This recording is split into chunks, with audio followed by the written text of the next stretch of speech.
আরে এত ভয় পাচ্ছিস কেন? ভয়ের কিছুই নেই। তুই ভয়ের কি বুঝবি? আগে থেকে এসবের ভয় কাটিয়ে ফেলেছিস নাকি?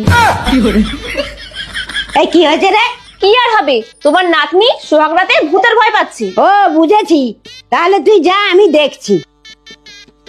এই রে, ফুলসজ্জা যেখানে থেমে যাবে সেখানে একটু জোর করে কথা বল, তারপরে কি করতে হবে আমি বাইরে থেকে সব বলে দিব। এই যা, এখন যা, নাচ জামাই ভিতরে আছে, কি বলবে তার ঠিক নেই।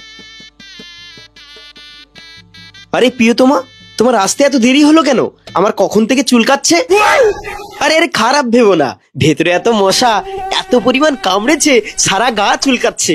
ঠিক আছে, দরজাটা লাগিয়ে আমি মশারিটা টানিয়ে দিচ্ছি। ওরে বাবা রে, মাথাটা গেল রে।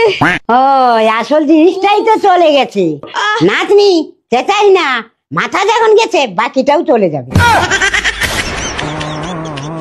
আরে ওটা আমার ঠাকুমা।